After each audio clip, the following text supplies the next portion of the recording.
अथर्ववेद विष को दूर करना। सूक्त छठा। ऋषि ही गरुत्मान देवता तक्षकः। ज्ञानी ब्राह्मण से सोमपान करके विष को दूर किया। यह विष दूर करने का उपाय मैं उद्घोषित करता हूँ, यह सब जगत में फैल जावे। गरुड़ पक्षी को विष की बाधा नहीं होती है, वह विष खाता है परंतु उसको ना तो उन्माद चढ़ता है और ना बेहोशी आती है। विष तो उसके लिए अन्न जैसा है। वीर लोग जो विष से पूर्ण बाण चलाते हैं, उससे हम वह विष दूर करते हैं।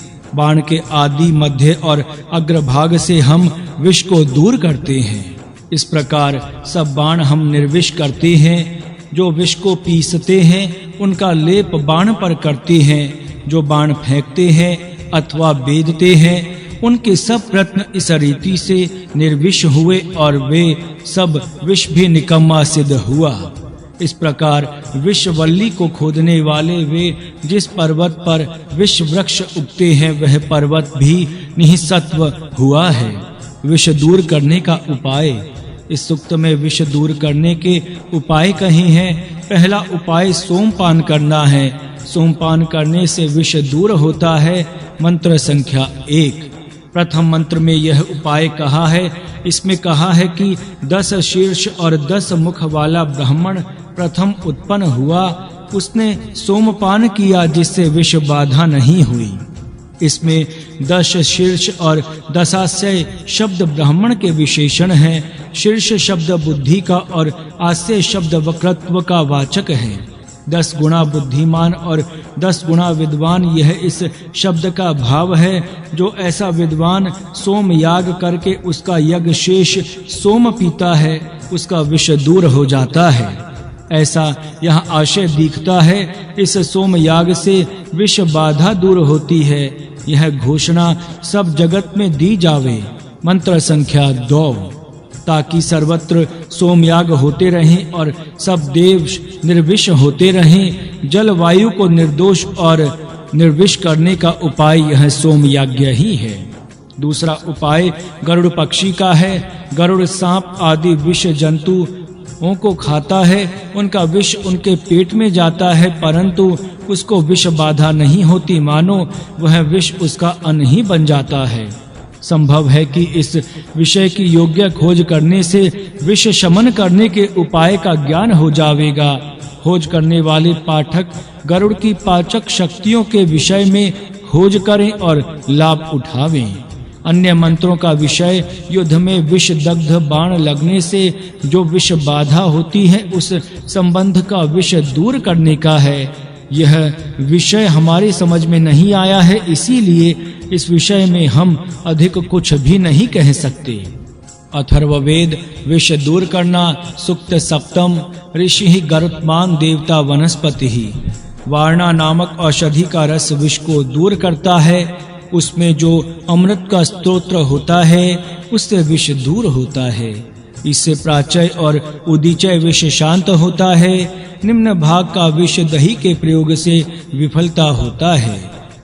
विष शरीर को बिगाड़ता है। उसके लिए तिलों के पाक में भी बहुत घी डालकर उसका उत्तम पाक बनाकर उसको दही के साथ मिश्रित करके अपने पेट की स्थिति और भूख के अनुकूल खाया जाए तो उससे विष से आने वाली मूर्छा दूर हो जाती है। औषधि के विष से मूर्छा या बेहोशी आती हो तो उसके लिए वचा औषधि का प्रयोग किया जावे। इससे मूर्छा दूर तो होवेगी। वचा औषधि के प्रयोग से विष अपना सिर नहीं कर सकता। अथर्ववेद विष दूर करना। सूक्त सप्तम। ऋषि ही गरुत्मान देवता वनस्पति ही। वारणा नामक औषधि का रस विष को दूर करता है। उसमें जो अमृत का स्तोत्र होता है, उससे विष दूर होता है। इससे प्राचय और उदीचय विष शांत होता है। निम्न भाग का विष दही के प्रयोग से विफलता होता है। विष शरीर को बिगाड़ता है। उसके लिए तिलों के पाक में भी बहुत घी डालकर उसका उत्तम पाक बनाकर उसको दही के साथ मिश्रित करके अपने पेट की स्थिति और भूख के अनुकूल खाया जाए तो उससे विष से आने वाली मूर्छा दूर हो जाती है। औषधि के विष से मूर्छा या बेहोशी आती हो तो उसके लिए वचा औषधि का प्रयोग किया जावे, इससे मूर्छा दूर तो होवेगी। वचा औषधि के प्रयोग से विष अपना असर नहीं कर सकता और बेहोशी दूर हो। यह औषधि एक विकाऊ चीज है, इससे मूर्छा हट जाती है, इसीलिए यह विविध वस्तुएं देकर खरीदी जाती है। इस प्रकार के औषधि के प्रयोग से प्राचीन ज्ञानी वैद्यों ने जो चिकित्साएं की थी उनका स्मरण कर और उस प्रकार अपने बाल बच्चों का तथा पुरुषों को विनाश से बचाओ, यही हमारा कहना है। 2 औषधियां इस सूक्त में धारणा और वचा, इन 2 औषधियों का उपयोग विष दूर करने के लिए कहा है। विष के पेट में जाने पर मूर्छा आने लगी तो तिलोदन दही के साथ खाने का उपाय तृतीय मंत्र में कहा गया है। यह सूक्त तथा इस प्रकार के जो अन्य सूक्त चिकित्सा के साथ संबंध रखते हैं उनका विचार ज्ञानी वैद्यों को ही करना चाहिए, क्योंकि औषधि वाचक शब्दों के अर्थ कई प्रकार से होते हैं और केवल भाषा विज्ञान से यह विषय सुलझा नहीं सकता। इसीलिए वैद्यकीय प्राचीन परंपरा को जानने वाले सुयोग्य वैद्य यदि इस विषय की खोज करेंगे तो इससे जनता तक बहुत लाभ हो सकेगा। केवल भाषा विज्ञानी ऐसे सूक्तों का जो अर्थ करते हैं उनको सुविज्ञ वैद्य ही ठीक रीति से सुधार सकते हैं और अर्थ के सत्यासत्य का निर्माण भी वे ही कर सकते हैं। अथर्ववेद राजा का राज्याभिषेक सूक्त 8वां। ऋषि अथर्ववंगिरः देवता चंद्रमः आपः राज्याभिषेकः, जो विशेष प्रभावशाली होता है और सब जनता के लिए विशेष सुखोपभोग प्राप्त कर देने के कार्य करता है, वही लोगों का अधिपति होता है। जो मृत्यु सब प्राणियों का अंत करने वाला है वह उस राजा का शासक दंडधारी होकर उसकी सहायता करता है। इस प्रकार का जो प्रतापी पुरुष हो वही प्रजा की अनुमति से राज्य शासन चलावे। राजा अपने मित्र बढ़ावे, वह राजा प्रतापी प्रजा में चेतना बढ़ाने वाला और शत्रुओं का नाशक होकर आगे बढ़े, अपने स्थान में स्थिर रहे और कभी पीछे ना हटे। ऐसे राजा को विद्वान लोग समय समय पर योग्य मंत्रणा देते रहे।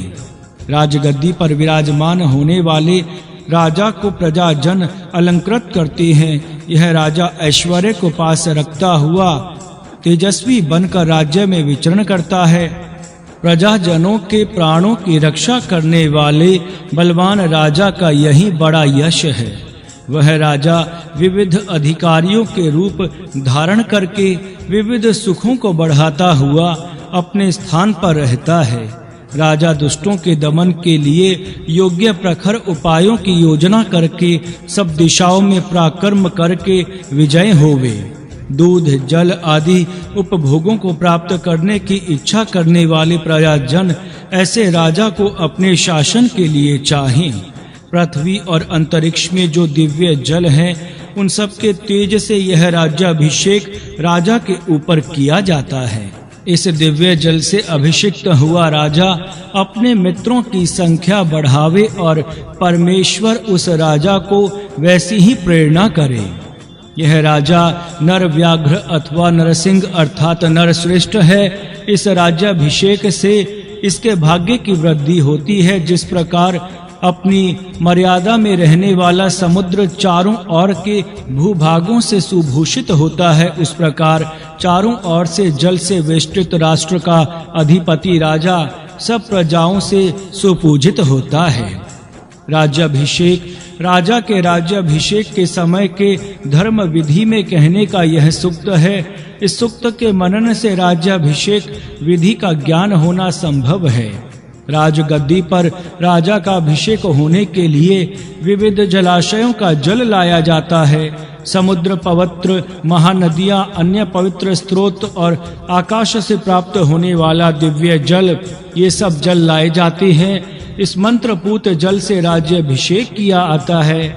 इसका तात्पर्य बड़ा गंभीर है। राजा का राज्य समुद्र तक फैला होना चाहिए, यह पहला बोध है, यहाँ मिलता है। जो राज्य समुद्र तक नहीं फैले हुए होते, उनका व्यापार व्यवहार ठीक प्रकार नहीं चल सकता। इसीलिए समुद्र के किनारे तक राज्य का विस्तार होना देशोन्नति के लिए अत्यंत आवश्यक है। इसी विचार की सफूर्ति देने के लिए सप्तम मंत्र के समुद्र अपसु अंतः द्वीपीय शब्द हैं। पंचम मंत्र में कहा है कि उन सब जलों के तेज से मैं तुम्हारा अभिषेक करता हूँ ताकि तुम इस तेज से युक्त हो जाओ। समुद्र तक राज्य विस्तार। समुद्र का और महानदियों का जल दूसरे राज्य के पास से भिक्षा मांगकर लाया हुआ राज्याभिषेक के काम का नहीं है। अपने राज्य में समुद्र चाहिए और महानदियां भी अपने राज्य में चाहिए और उनसे जल प्राप्त करना चाहिए। इसका विचार करने से संस्कार की चीजें किस प्रकार राज्य विस्तार के लिए कारणीभूत हो सकती हैं, इसका पता लग सकता है।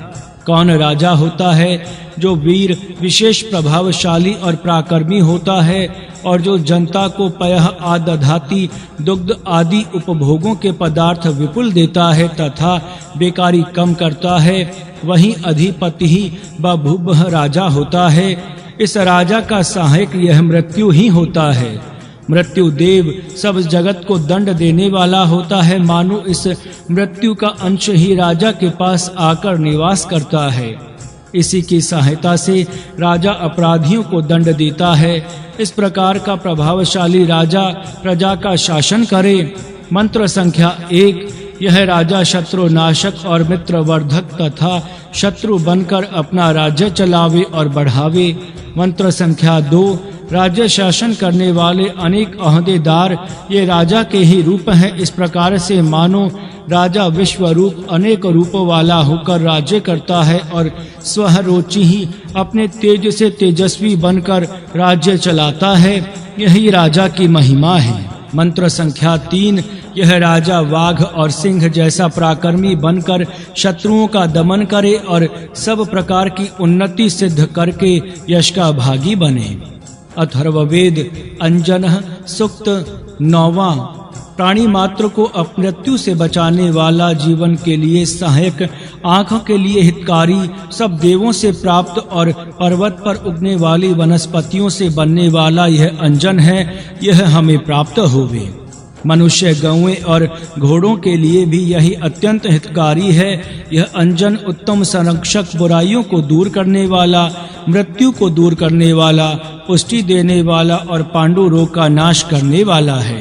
यह अंजन जिसके अवयवों और संधियों में पहुंचता है, वहां से रोग हटा देता है। इस अंजन को जो लोग लगाते हैं उनको दुष्ट भाषण, शाप, हिंसा के कर्म, अन्य शोक के कारण और अन्य पीड़ाएं कष्ट नहीं देती। इस अंजन से बुरा विचार, बुरी संगति, दुष्ट स्वप्न, दुष्ट कर्म, अशुद्धता, हृदय के दुष्ट भाव और आंख के भयंकर रोग दूर हो जाते हैं।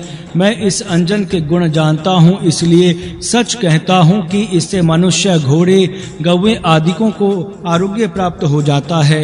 ज्वर, क्षय, कफ विकार, उदावर्तन नामक पेट का रोग अथवा सर्प का विष आदि इस अंजन के प्रयोग से दूर हो जाते हैं। ऊंचे पर्वतों के पदार्थों से यह बनता है। इस अंजन से सब प्रकार की पीड़ाएं दूर होती हैं। त्रैका, कूद और यामुन ये इनके नाम हैं। इनसे कल्याण प्राप्त होता है। इससे हमारी रक्षा करें। इस सूक्त में हृदय आदि अंदर के अवयवों पर भी इस अंजन का प्रभाव पड़ता है, ऐसा कहा है। विचार आदि की शुद्धता होती है और मनुष्यों तथा पशुओं के शरीरों के अनेक रोग दूर होते हैं, ऐसा कहा है। वह भी वैद्यक ग्रंथ में कफ, पित्त, वात, घन्म अर्थात वात, पित्त, कफ दोनों का शमन करने वाला इत्यादि वर्णन से स्पष्ट हुआ है। कफ, पित्त, वात के प्रकोप से सब रोग उत्पन्न होते हैं।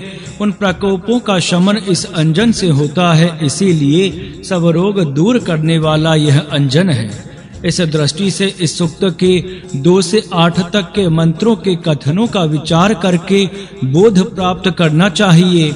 यह सूक्त सुबोध है और विषय उपयोगी है, इसीलिए वैद्यों को इस अंजन के निर्माण करने की विधि का निश्चय करके उसको प्रकट करना चाहिए। अथर्ववेद शंखमणि सूक्त 10 ऋषि अथर्वा देवता शंखमणि। वायु अंतरिक्ष विद्युत और सूर्य आदिकों का तेज तथा सुवर्ण के गुण लेकर शंख उत्पन्न हुआ है। वह रोगों से बचाता है, वह स्वयं तेजस्वी है और समुद्र से प्राप्त होता है। इससे रोग बीज दूर होते हैं। खून का शोषण करने वाले रोगों के कृमि इससे नष्ट हो जाते हैं। शंख के आम के कारण उत्पन्न होने वाले रोग दूर होते हैं। बुद्धि की सुस्ती हट जाती है। शंख से शरीर की अन्य पीड़ा हट जाती है। शंख सब रोगों की औषधि है। यह तेजस्वी शंख हमें रोगों से बचाता है। यह शंख समुद्र में उत्पन्न होता है और महानदियों के मुख पर भी प्राप्त होता है। यह सब आयु में हमें दुखों से पार करता है। समुद्र से प्राप्त होने वाला शंख अपने विनाशक गुण से सब प्रकार के दोषों से हमारी रक्षा करे। शंख सुवर्ण के समान तेजस्वी और चंद्रमा के समान श्वेत है। यह शूरों के रथों पर और बाणों के तुनीर पर रखा जाता है। इससे आयुष्य की वृद्धि होती है। यह मानो देवों का तेज है और वही शंख रूप से समुद्र के जल के अंदर प्राप्त होता है। इससे तेज, बल, दीर्घ आयुष्य आदि की प्राप्ति होती है। यह सब दोषों से मनुष्यों को बचाता है।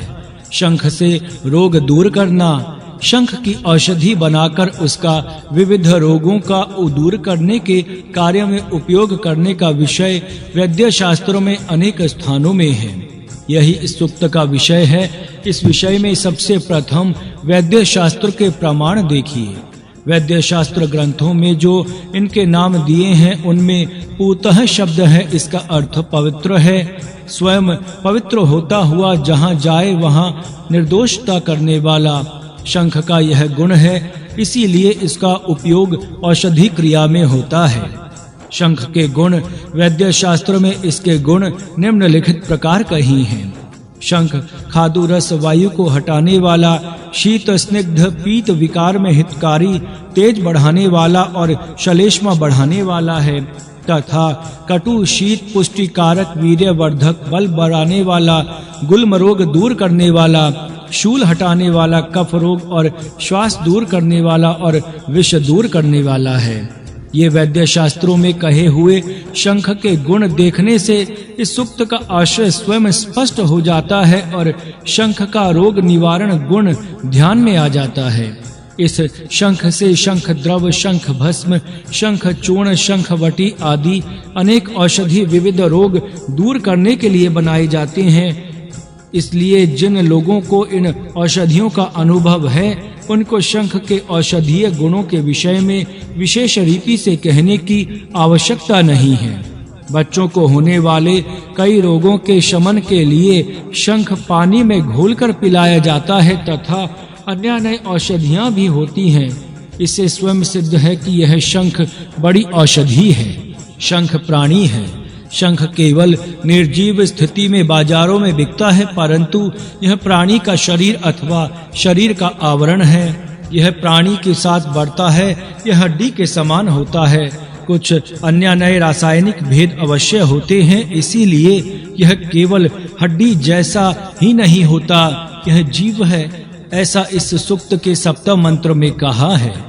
देवों की हड्डी ही यह शंख रूप में परिणत हुई है और वह आत्म मनवत आत्मा से जीव सत्ता से युक्त होकर जलों के अंदर विचरता है। इससे निसंदेह स्पष्ट हुआ है कि शंख यह आत्मा वाला अर्थात जीवधारी प्राणी है। दिव्य गुणों से युक्त हड्डी जैसा, परंतु उस हड्डी के घर के अंदर रहने वाला यह प्राणी ही है। इसके इस घर जैसे शंख के जो औषधीय गुण हैं वे इस सूक्त में कहे हैं। इस सूक्त में जो इसके गुण कहे हैं वे ये हैं। पहला, विश्व भेषजः, बहुत रोगों की औषधि। शंख की औषधि से बहुत रोग दूर हो जाते हैं। मंत्र संख्या 3। दूसरा, अहंसः पातु, पाती ही शरीर में रोग रहने से मनुष्य की पाप की और प्रवृत्ति होती है। शंख की औषधि सेवन करने से यह पाप वृत्ति दूर होती है और निरोग होने से मनुष्य के मन की प्रवृत्ति पुण्य कर्म में हो जाती है। रोग और पाप ये परस्पर अवलंबी होते हैं, एक के होने से दूसरा होता है। मंत्र संख्या 1 और 6।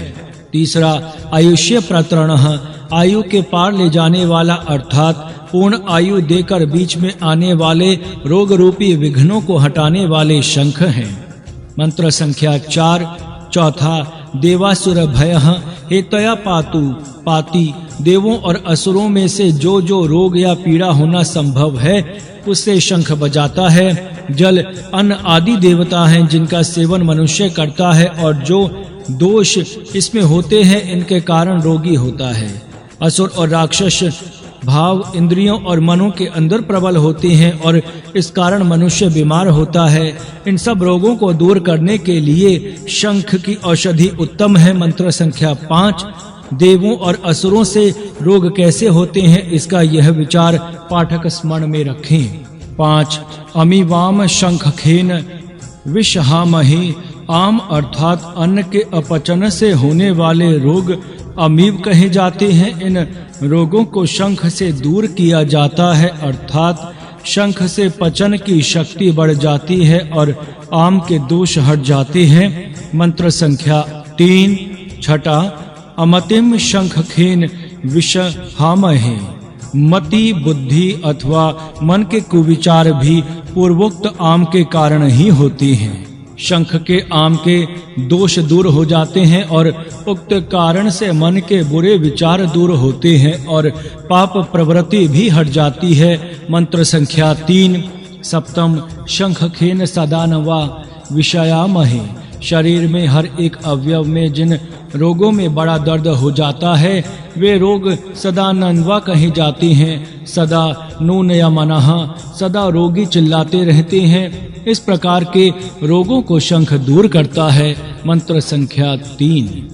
8 तेज बल और दीर्घ आयु की प्राप्ति शंख से होती है। इस प्रकार शंख से रोग दूर होने के विषय में इस सूक्त में कहा है। रोग जंतु, इस सूक्त में रोग कृमियों को और उनसे होने वाले विविध रोगों को दूर करने के लिए भी इसी शंख की औषधि लिखी है। इस विषय का वर्णन इस सूक्त में इस प्रकार है। पहला रक्षांसी रक्षः शरः, जिन रोग जंतुओं से शरीर क्षीण होता जाता है। मंत्र संख्या 2।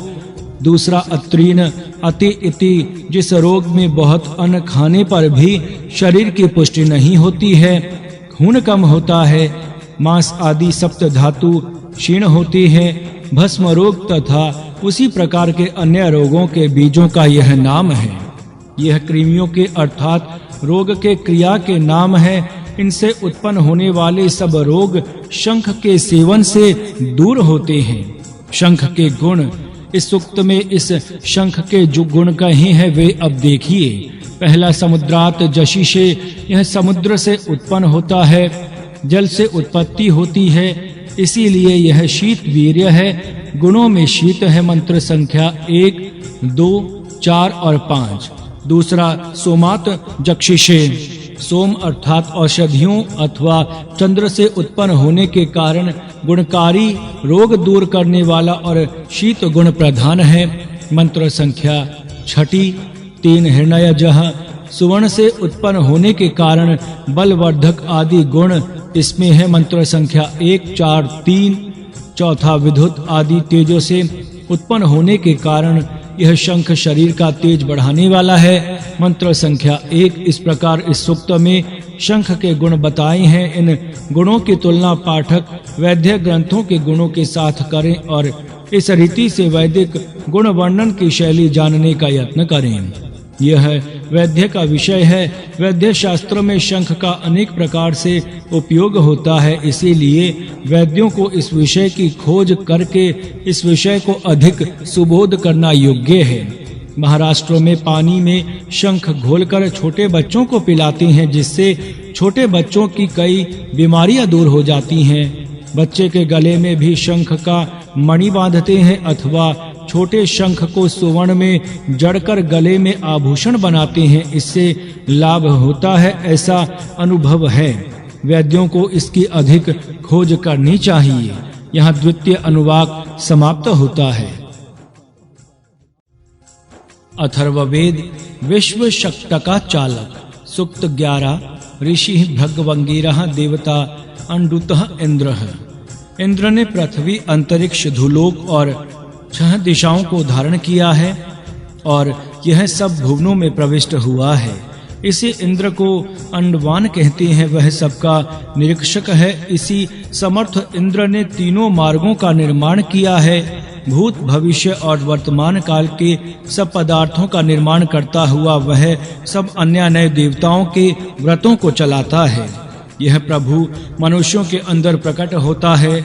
वह प्रकाशमान सूर्य के समान तेजस्वी है। इस ईश्वर को जो जानता है वह स्वार्थी भोग तृष्णा को छोड़ता हुआ सुप्रजावान होकर देहपात के पश्चात इधर ना भटकता हुआ अपने मूल स्थान को प्राप्त करता है। यह ईश्वर पुण्य लोक में तृप्ति करता है और प्रारंभ से पवित्र करता हुआ इस जीवात्मा को बढ़ाता है। प्रजनय इसके पुष्टि की धाराएं हैं। वायु या प्राण इसके स्तन है जिससे उक्त धाराएं निकलती हैं। यज्ञ ही पुष्टि कारक दुग्ध है और दक्षिणा दोहन पात्र के समान है। यज्ञ, यज्ञपति, दाता अथवा लेने वाला, इनमें से कोई भी इस पर शासन नहीं करता है। यह विश्व को जीतने वाला, विश्व का पोषण करने वाला और विश्व संबंधी सब कर्म करने वाला है। इसके चतुष्पाद स्वरूप के विषय में ज्ञान प्राप्त करना चाहिए, जिसकी सहायता से शरीर त्याग के पश्चात अमृत के केंद्र रूपी आत्म शक्ति पर स्वामित्व प्राप्त करते हैं। उस प्रकाश को बढ़ाने वाले व्रत और तप से यश को प्राप्त करने की इच्छा करने वाले हम पुण्य लोक में अपने स्थान को प्राप्त करेंगे। इंद्र ही अग्नि, परमेष्ठी, प्रजापति और विराट है। वही सब मनुष्यों और प्राणियों में व्याप्त है। वही सर्वत्र है और वही सबको बल देता है। संचालक देव का यह मध्य भाग है जिस पर इस संसार रूपी शकट का भार रखा है। इस मध्य भाग के पूर्व भाग में और पश्चिम भाग में यह संसार रहा है। जो इस संसार रूपी शकट के संचालक देव के 7 दोहन प्रवाहों को जानता है वह सुप्रजा को और पुण्य लोकों को प्राप्त करता है। इसी प्रकार सप्त ऋषि जानते हैं। पांवों से भूमि का आक्रमण करता है, जांघों से अन्न उत्पन्न करता है, श्रम से अजरस उत्पन्न करता है। इस प्रकार के बैल और किसान ये दोनों साथ साथ चलते हैं। ये 12 रात्रियां हैं जो प्रजापति का व्रत करने के योग्य हैं। उस समय में ब्रह्म का ज्ञान प्राप्त करना ही विश्व चालक का व्रत है। प्रातः काल, मध्य दिन के समय और सायंकाल दोहन होता है। इस दोहन से जो रस प्राप्त होते हैं वे ही अविनाशी रस होते हैं। विश्व शकट का स्वरूप यह सब संसार अथवा यह सब विश्व रूपी एक बड़ा शकट है। इस शकट में सब मनुष्य आदि प्राणी बैठे हैं और अपने मुकाम पर जा रहे हैं। इस शकट का वर्णन वेद में इस प्रकार आता है। इसका मन रूपी रथ था, जिसका रथ का ऊपर का भाग धुलोक था। 2 शुभ्र बैल इसको लगे थे जब सूर्या देवी पति के घर जाने लगी। ये बैल ऋचा और साम के मंत्रों से प्रेरित हुए थे। श्रोत्र रूपी 2 चक्र इस रथ को लगे हैं और इसका मार्ग आकाश से चराचर रूपी है। ये चक्र शुद्ध है। इसके मध्य में रथ का अक्षय स्थान वायु है। यह मनोमय रथ है जिस पर से सूर्या देवी पति के घर जाती हैं। यहाँ इस रथ का ऊपर का भाग धुलोक है ऐसा कहा है, अर्थात इसके नीचे का भाग पृथ्वी है और मध्य भाग अंतरिक्ष है। शरीर में मस्तिष्क, छाती और पांव ये रथ के 3 भाग हैं। विश्व में तीनों लोग 3 भाग हैं। शरीर में 10 इंद्रियां घोड़ों के स्थान पर हैं। उसी प्रकार जगत के विशाल रथ को 10 देव लगे हैं जिनसे ये 10 इंद्रियां बनी हैं। जिनको शरीर के रथ की ठीक कल्पना हो सकती है उनको विश्व रूपी विशाल रथ की कल्पना हो सकती है। पिंड ब्राह्मण शरीरस्थ विश्वरथ इनकी सामान्य तुलना स्थान स्थान पर होती है। जो यहाँ विचार से जानकर ब्रह्मांड के विशाल रथ की कल्पना करना उचित है। इस विश्व रथ का संचालक ईश्वर इस सूक्त के वर्णन का विषय है। यही अंडवान अथवा इंद्र है। इंद्र शब्द ईश्वर वाचक प्रसिद्ध है, परंतु अनडवान शब्द ईश्वर वाचक होने में पाठकों को शंका होना स्वाभाविक है, क्योंकि अनह संकटम वहति इति अन्नवाना अर्थात शकट की वहाँ गाड़ी खींचने वाला बैल इसका अर्थ है। जिस प्रकार शकट को बैल चलाता है, उसी प्रकार विश्व रूपी रथ को जो चलाता है वह विश्व रथ का बैल ही है। विश्व चलाने वाला जो प्रभु है वही इसको खींचता है। किस दूसरे की शक्ति है इसको चलाने की।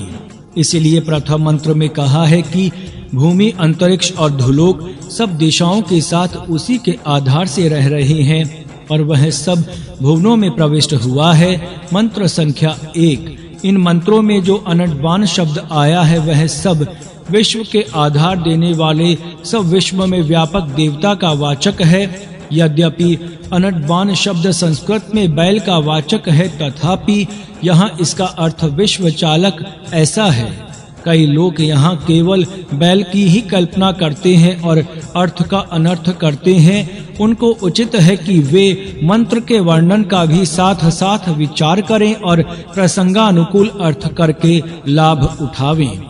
जिस रथ का ऊपर का भाग धुलोक है, मध्य भाग अंतरिक्ष है और निम्न भाग भूमि है, उस रथ में मनुष्य मात्र बैठे हैं। मैं भी उसमें बैठा हूँ और इस रथ को चलाने वाले स्वयं प्रभु हैं। ऐसा यह रथ हम सबको अभिष्ट स्थानों को पहुँचा सकता है। यह अत्यंत श्रेष्ठ काव्यमय कल्पना इस मंत्र में कही है। अर्जुन का रथ भगवान श्री कृष्ण चला रहे थे। वस्तुतः कुरुक्षेत्र अर्थात कर्म क्षेत्र में हर एक मनुष्य का देह रथ परमात्मीय शक्ति से ही चलाया जा रहा है। इसी प्रकार विश्व का यह प्रचंड रथ भी उन्हीं की शक्ति से चल रहा है। यह कल्पना मन में लाकर विश्व चालक ईश्वर का ज्ञान प्राप्त करना यहाँ हर एक मनुष्य को उचित है। इस कल्पना का जितना अधिक मनन किया जाए उतना परमात्मा शक्ति का अधिक ज्ञान प्राप्त हो सकता है और मनुष्य ईश्वर की अगाध शक्ति को जान सकता है। जिस प्रकार रथ के अनेक विभाग स्वयं अलग अलग होते हुए भी वे भाग रथ में आने के कारण सबका एक दूसरे के साथ संबंध अटूट हो जाता है और उसमें से एक भाग भी ढीला हो जाए तो सब रथ टूट जाता है। इसी प्रकार यह विश्व एक दूसरे से बंधा है। यद्यपि सूर्य, चंद्र आदि लोकालोकांतर एक दूसरे से बड़े अंतर पर हैं, तथापि उनका परस्पर वैद्य ही दृढ़ संबंध है। जैसा रथ में एक चक्र से दूसरे चक्र के साथ होता है, मनुष्य के शरीर में भी अनेक अवयव होते हैं।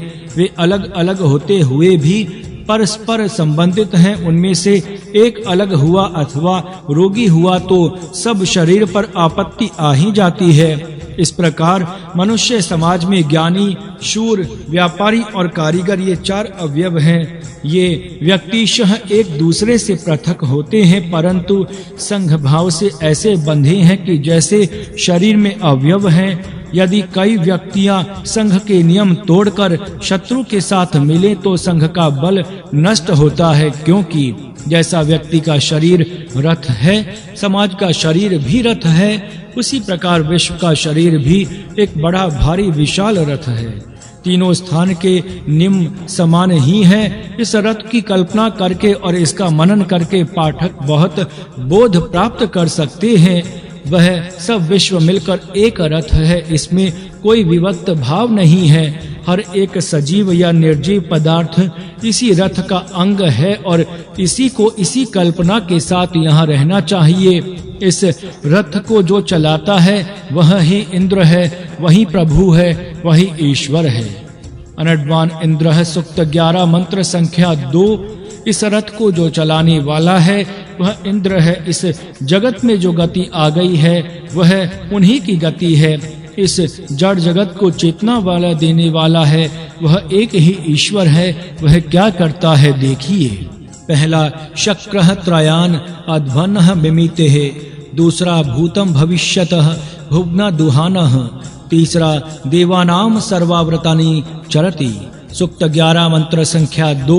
पहला वह समर्थ 3 मार्गों को नापता है, दूसरा भूत वर्तमान और भविष्य काल के भोग देता है, तीसरा और देवों के सब व्रतों को चलाता है। ये इसके कार्य हैं। पहला 3 मार्ग ये हैं, सत्व, रज और तम। प्रकृति वालों के 3 मार्ग होते हैं। किसको किस मार्ग से जाना चाहिए और कैसे जाना चाहिए वह सबको पता होता है, वहीं इन तीनों मार्गों को नापा जाता है। दूसरा 3 कालों में दोहन, भूत वर्तमान और भविष्य कालों में यह दोहन करता है और पूर्वोक्त मार्गों के ऊपर से चलने वालों को भोग के लिए जो चाहिए सो देता है। जिसको जैसा देना योग्य है उसके अनुकूल वैसे उपभोग उसको देता है और उसकी उन्नति भी वह करता है। तीसरा देवों के व्रतों को चलाता है। देवों के व्रत ये हैं, सूर्य का व्रत प्रकाश करने वाला है, जल का बहने का व्रत है, वायु का सुखाने का व्रत है, यह तो बाहर के देवों के व्रत हैं। शरीर के अंदर के देवों के व्रत हैं।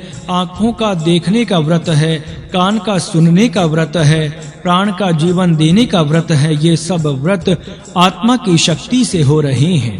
इसका विचार करने से इन परमात्मा की महिमा का पता लग सकता है। मनुष्यों में देव, यह देव जो विश्व रूपी शकट को चलाता है और संपूर्ण भुवनों में व्याप्त है, वह मनुष्यों में प्रकट होता है। देखिए, इंद्रो मनुष्य से अंतः जात है। सूक्त 11 मंत्र संख्या 3। यह इंद्र देव मनुष्यों के बीच में प्रकट होता है। मनुष्यों के हृदय में वह प्रकट होता है। मनुष्य उसको अपने अंदर देखता है और अनुभव करता है। विश्व का ईश्वर मनुष्य के हृदय में प्रकाशता है। कितना वह सामर्थ्य मनुष्य में है कि जिसके हृदय में विश्व का संचालक रहता है और प्रकट होता है। मनुष्य को वह अपनी शक्ति जाननी चाहिए, इस ज्ञान का फल देखना चाहिए। पहला अंडुहा विजाननः, दूसरा यह नः अग्नियातः, तीसरा सह सुप्रजः सन उत आरेना सरशतु। सूत्र संख्या 11 और मंत्र संख्या 3। पहला इस विश्व रूपी शकट को चलाने वाले जो जानता है, दूसरा वह अपने लिए स्वार्थ से भोग नहीं करता, इस कारण तीसरा वह सुप्रजा प्राप्त करता हुआ देहपात के अनंतर इधर उधर नहीं भटकता, अर्थात सीधा अपने अमृत धाम को पहुंचता है। इसमें प्रथम परमात्मा को जानना और पश्चात स्वार्थ छोड़कर परोपकार के कार्य में अपना जीवन समर्पित करना, इन दोनों ज्ञान और कर्म का यथावत अनुष्ठान करने से तीसरे मंत्र भाग में कहीं सिद्धि मिल सकती है। यह ईश्वर किस प्रकार जीवात्मा को पवित्र करता हुआ उठता है, यह चतुर्थ मंत्र में क्रम पूर्वक कहा गया है। पहला पुरस्तातः पंचमानः, दूसरा एनम आप्यायाति, तीसरा सुकृतस्य लोके अनडवान दूहे। सूत्र संख्या 11 और मंत्र संख्या 4।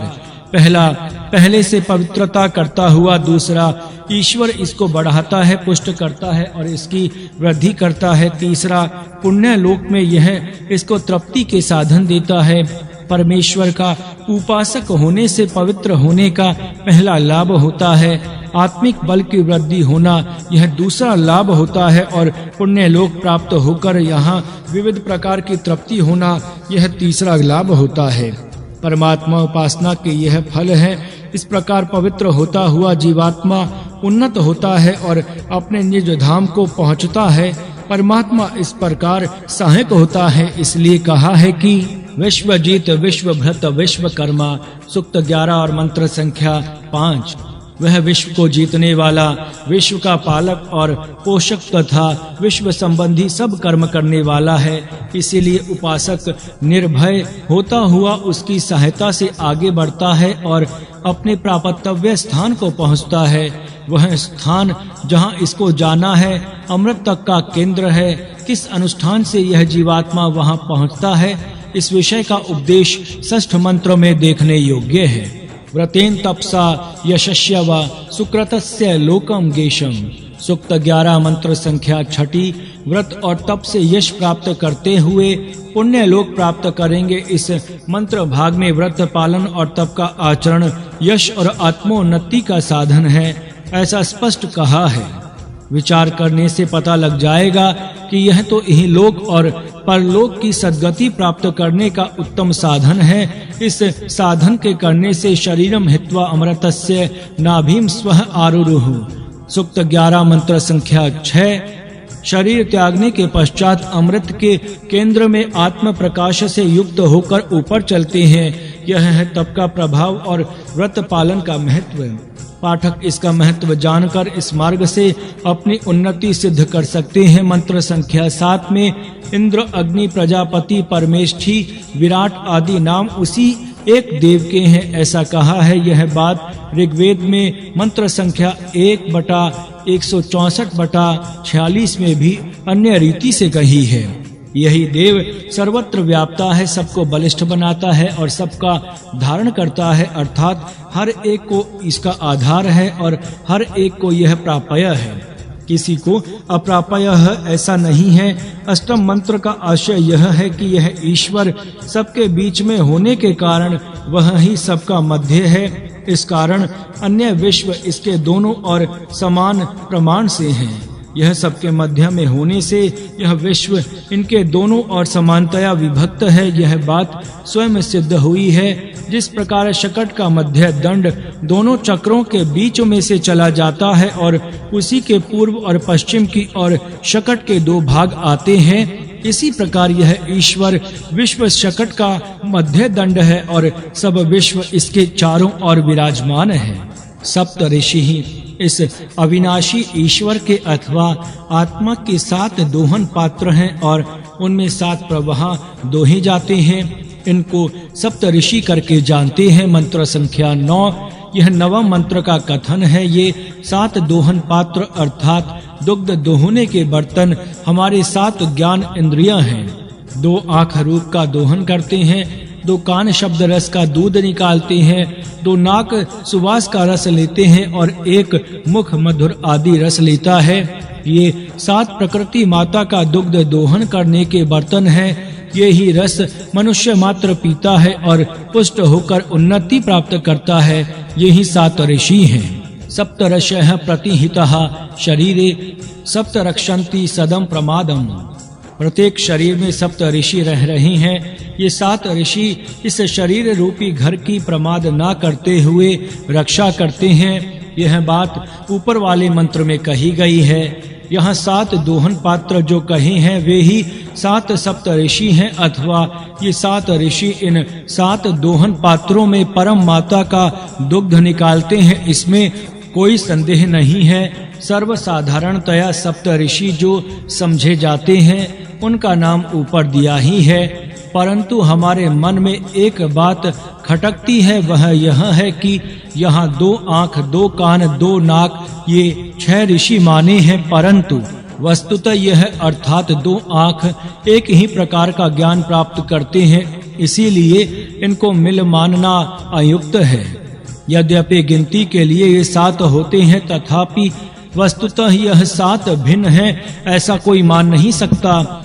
मंत्र में 7 ऋषि भिन्न माने जाते हैं और उनके दोहन पात्र भी भिन्न माने जाते हैं, अर्थात उनमें दूहा जाने वाला दुग्ध भी भिन्न ही है। यह बात ऊपर माने जाने वाले 7 पात्र और सप्त ऋषियों से सिद्ध नहीं होती, इसीलिए इनको अन्य स्थानों में ढूंढना चाहिए। हमारे मत से सप्त ऋषि और सप्त दोहन पात्र ये हैं।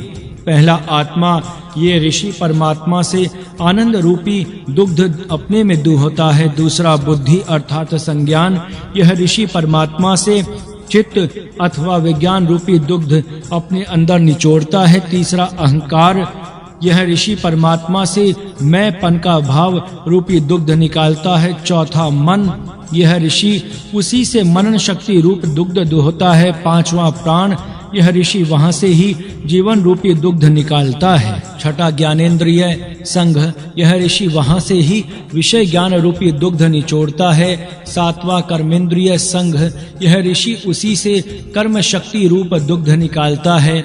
ये 7 ऋषि एक दूसरे से भिन्न हैं। इनके पास विभिन्न दोहन पात्र हैं और प्रत्येक का निकाला हुआ दूध भी भिन्न है और उनके सेवन से पुष्टि भी भिन्न-भिन्न प्रकार की होती है। इसीलिए ये 7 ऋषि और ये 7 दोहन पात्र हैं, ऐसा मानना यहाँ उचित है। पाठक इस विषय का अधिक विचार करें और उचित बोध प्राप्त करें। बैल और किसान।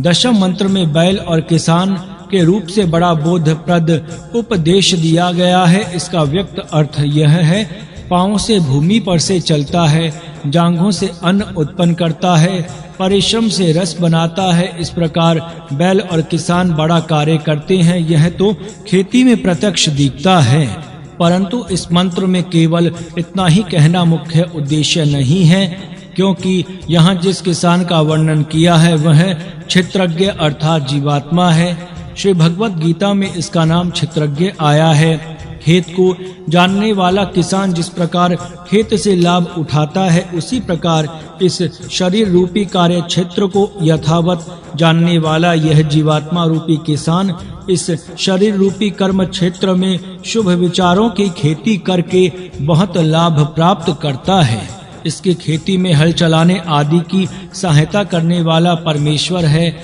जिसका वर्णन इसी सूक्त में है। अनन्यवान शब्द से हुआ है। इस प्रकार यह इसका क्षेत्र है, यह खेती है। किसान इस खेती का उपभोग करने वाला है। पाठक इस उत्तम रूपक का विचार करके योग्य बोध प्राप्त करें। 12 रात्रि। 11वें मंत्र में प्रजापति का व्रत करने की 12 रात्रियां हैं, ऐसा कहा है। रात्रि अंधकार की घोतक है, अंधकार अज्ञान का वाचक है। इसीलिए यहाँ 12 गूढ़ अंधकार की रात्रियों का तात्पर्य 12 प्रकार के गाढ़ अज्ञान का है। हर एक के अंदर यह अज्ञान रहता है और जिस प्रमाण से यह दूर होता है, उस प्रमाण से मनुष्य की योग्यता बढ़ती जाती है। जब 12 प्रकार के अज्ञान दूर होते हैं, तब यह पुरुष विशुद्धात्मा होता है और मोक्ष का भागी होता है। पहला परमात्मा, दूसरा जीवात्मा, तीसरा बुद्धि, चौथा अहंकार, पांचवा मन, छठा प्राण, सातवां ज्ञानेंद्रिय, आठवां ज्ञानेंद्रियों के विषय, नवा कर्मेंद्रिय, 10वां कर्मेंद्रियों के विषय, 11वां शरीर और 12 विशाल जगत। इन 12 क्षेत्रों के संबंध में 12 अज्ञान, मिथ्यावान, विपरीत ज्ञान अथवा जो कुछ कहा जाए मनुष्यों में रहता है, यह सब हटना चाहिए और इनके विषय में ज्ञान, विज्ञान, संज्ञान और प्रज्ञान प्राप्त होना चाहिए।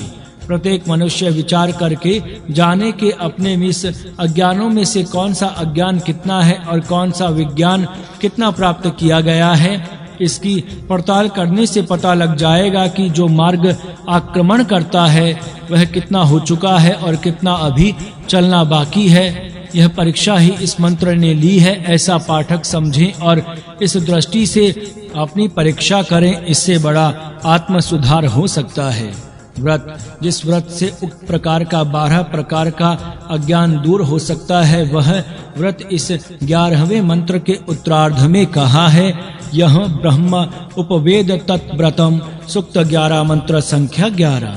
जो ज्ञान प्राप्त करता है वह उसका व्रत है। यही व्रत मनुष्य की उन्नति करता है। ज्ञान प्राप्त करना अर्थात पूर्वोक्त 12 प्रकार का अज्ञान और मिथ्यावान दूर करने के लिए 12 प्रकार का ज्ञान और विज्ञान प्राप्त करना चाहिए। यह व्रत पालन करने वालों से इसके अज्ञान का मेल धोया जाता है और परिशुद्ध होता है। इसीलिए यह व्रत जहाँ तक हो सके मनुष्य को करना चाहिए। 12वें मंत्र में यही अनुष्ठान का स्वरूप कहा है। मैं प्रातः काल, दोपहर के समय और सायंकाल के समय इसका दोहन करता हूँ। यह दोहन क्या है, इसके दोहन पात्र कौन से हैं और इसके दोहन करने वाले कौन हैं, इसका वर्णन इसी सूक्त में इससे पूर्व कहा जा चुका है। यही व्रत है। परमात्मा से उपासना द्वारा ज्ञान और आनंद प्राप्त करना ही यह दोहन है। जो जितना यह दुग्ध पिएगा वह उतना पुष्ट होवेगा। अविनाशी तत्व से यह दोहन होता है। यह जो जानता है उसी को इस व्रत से लाभ हो सकता है। यह अंतिम कथन है, यह निसंदेह सत्य है। पाठक इस प्रकार इस सूक्त का मनन करें और लाभ उठावें। अथर्ववेद रोहिणी वनस्पति सूक्त 12। ऋषि श्रभु देवता रोहिणी वनस्पति ही। यह रोहिणी नामक औषधि है जो टूटे हुए शरीर के अवयव को बढ़ाती है। इसको रोहिणी और अरुंधति भी कहते हैं। शरीर को चोट लगी हो, अंग जला हो, अवयव पीसा गया हो तो भी इस औषधि से हर एक जोड़ पुनः पूर्ववत हो जाता है। इस औषधि से शरीर की मज्जा, पोरू, मांस और अस्थि से बड़े हुए और अवयव पूर्व होंगे। मज्जा, चर्म, रुधिर, हड्डी और मांस भी इससे बढ़ता है। रोम, त्वचा, रुधिर तथा टूटा अवयव इससे बढ़ता है। हे रोगी, तू इस औषधि से आरोग्यता को प्राप्त कर चुका है। अब तू उठ, आगे चल, रथ के समान दौड़, खड़ा होकर चल। आरा गिरकर या पत्थर लगकर शरीर पर घाव हुआ हो तो भी इस औषधि से सब अवयव पूर्ववत आरोग्य पूर्ण होते हैं।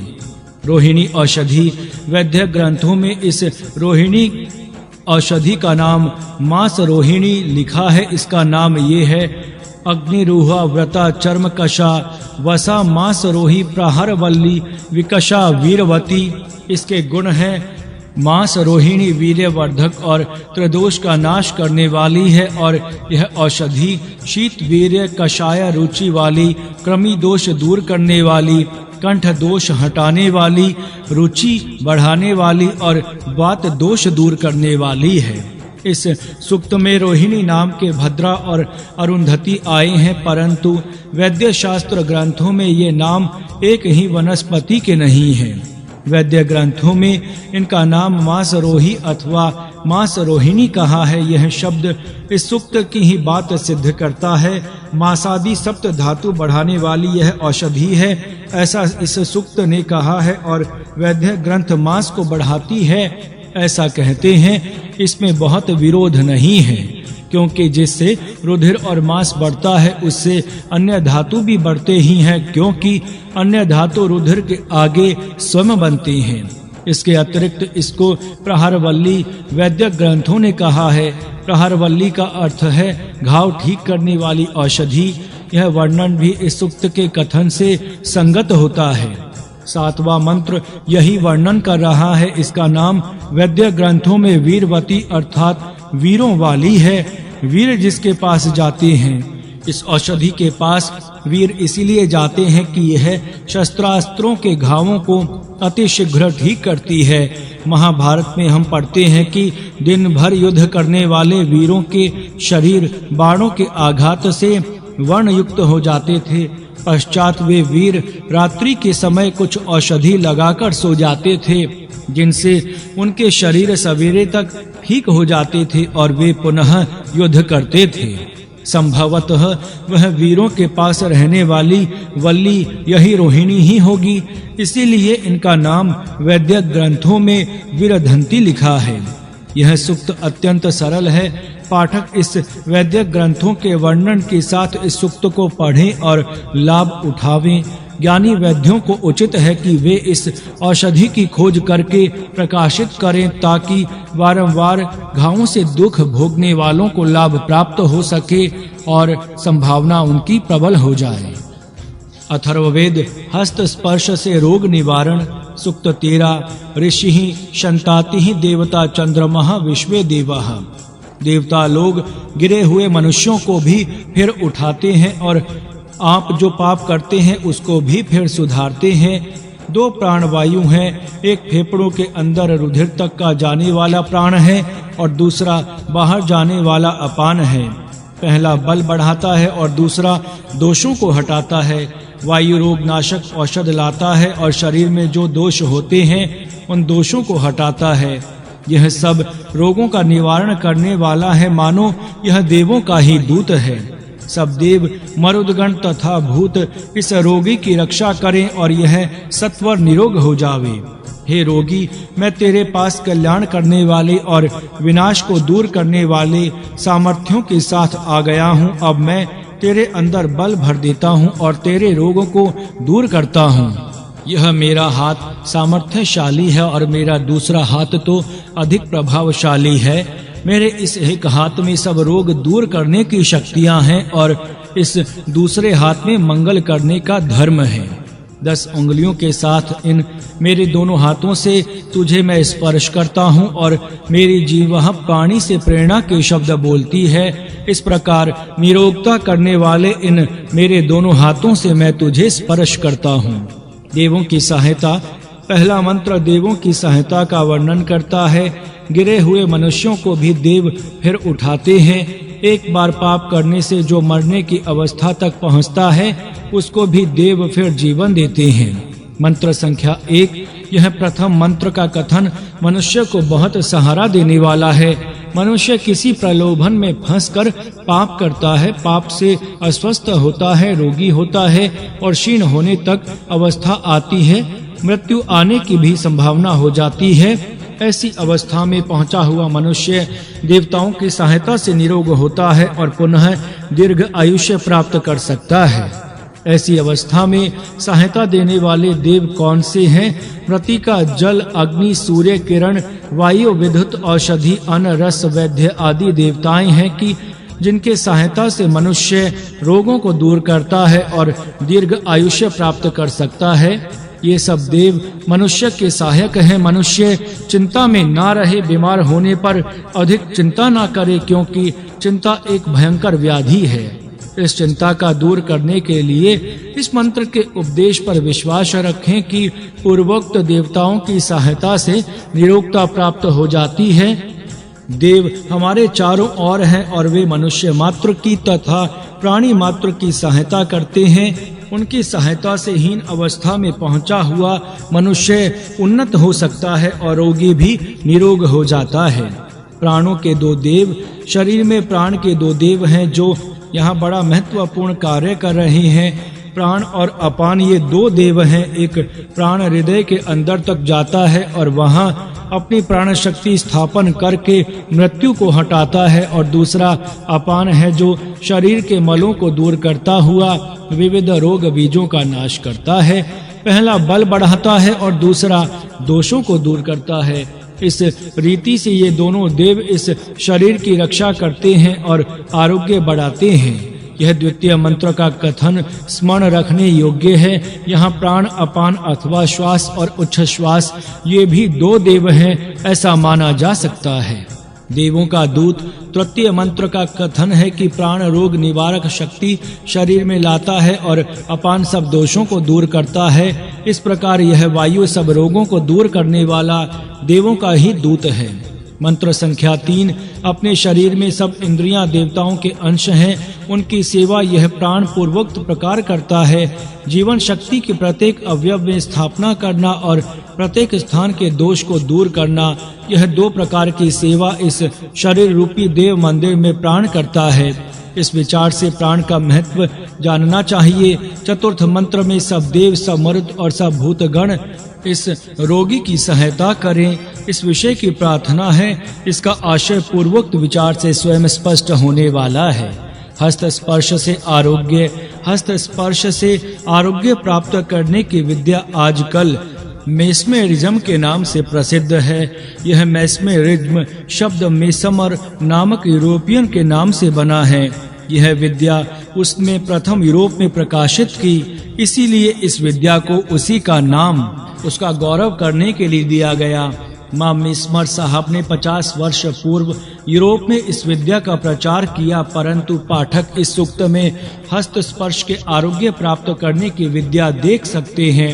अर्थात यह विद्या वेद ने कई शताब्दियों पहले ही प्रकाशित की थी और ऋषि मुनि इसका अभ्यास करके रोगियों को आरोग्य देते थे।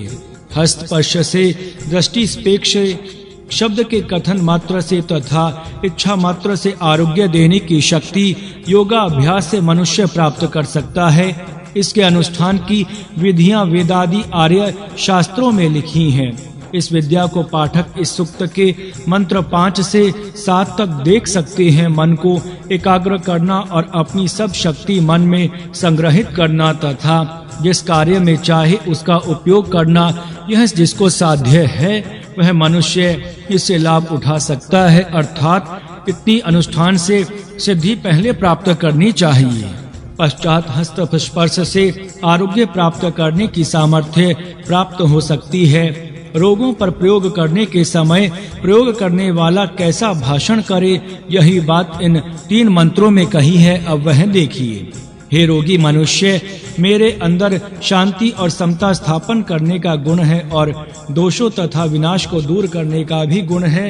इन गुणों के साथ मैं तुम्हारे समीप आ गया हूँ। अब तुम विश्वास धारण करो कि मैं अपने पहले सामर्थ्य से तेरे अंदर बल भर देता हूँ और अपने दूसरे गुण से तेरा रोग समूल दूर करता हूँ। इस रीति से तू निसंदेह निरोग और स्वस्थ हो जाएगा। मंत्र संख्या 5। हे रोगी मनुष्य, देख, यह मेरा हाथ बड़ा प्रभावशाली है और यह दूसरा हाथ तो उससे भी अधिक सामर्थ्यवान है। यह मेरा हाथ मानो संपूर्ण औषधियों की शक्तियों से भरपूर है और यह दूसरा हाथ तो निसंदेह मंगल करने वाला है। अर्थात इसके स्पर्श से तू निसंदेह निरोग और बलवान बनेगा।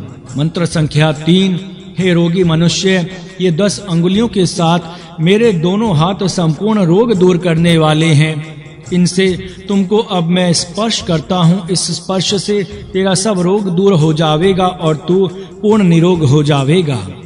तू अब स्वास्थ्य पूर्ण हुआ है, यह मैं अपने सामर्थ्यवान और प्रभावशाली शब्दों से भी तुम्हें कहता हूँ। मंत्र संख्या 7। मंत्रों से निकलने वाला आशय अधिक स्पष्ट करने के लिए कुछ विशेष शब्दों का भी उपयोग ऊपर लिखे भावार्थ में किया गया है। इससे पाठक को पता लग जाएगा कि इसका प्रयोग रोगों के ऊपर किस विधि से किया जाता है। प्रयोग करने वालों को अपना मन एकाग्र करना चाहिए और अपनी मानसिक शक्ति द्वारा रोगी के मन को चालना देनी चाहिए।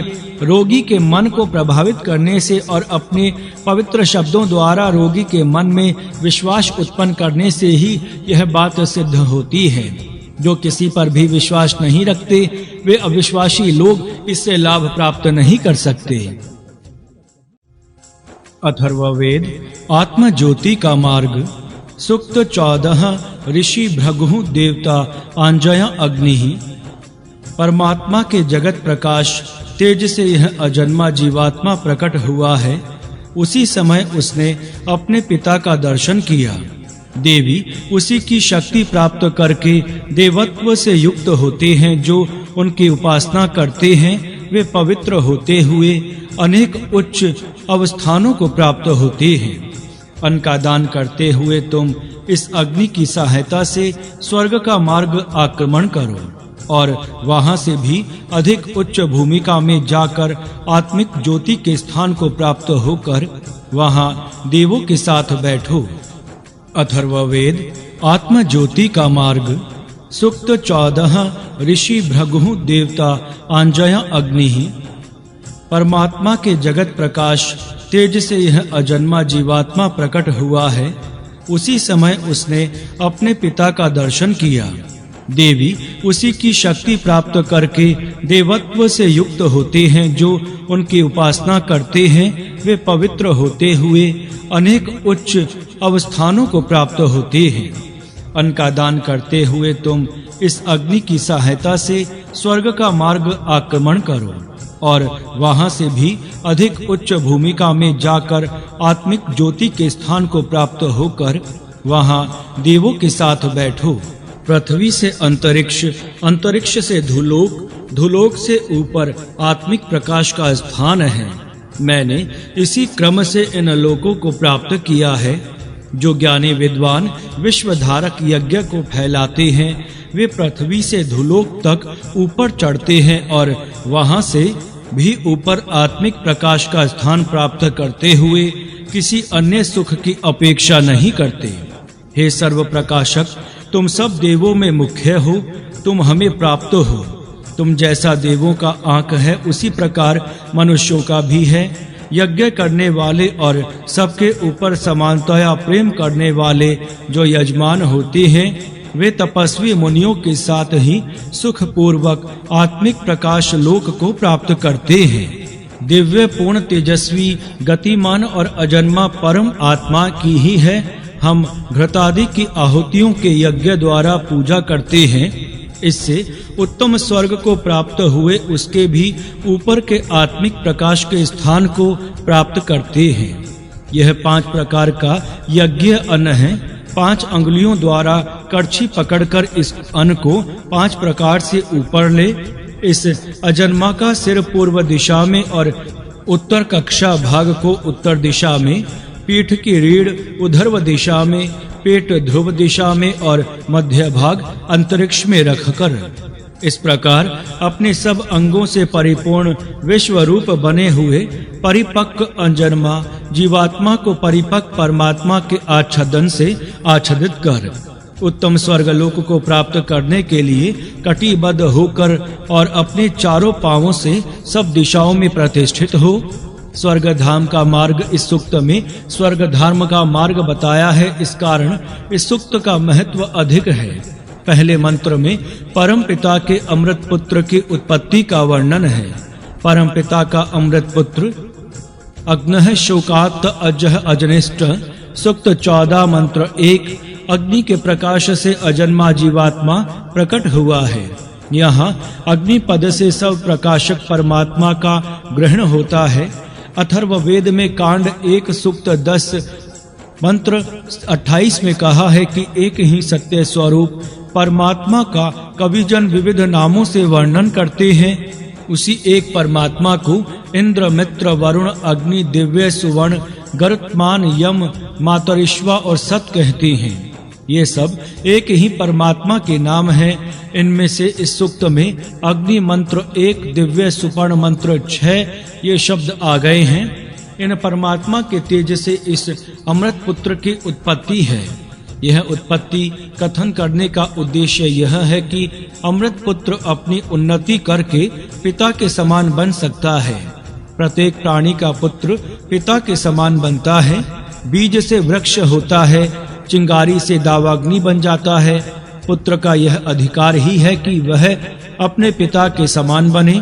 जीवात्मा की उन्नति की यह अंतिम मर्यादा है। यह मर्यादा बहुत काल के निरंतर के अनुष्ठान से समाप्त हो सकती है।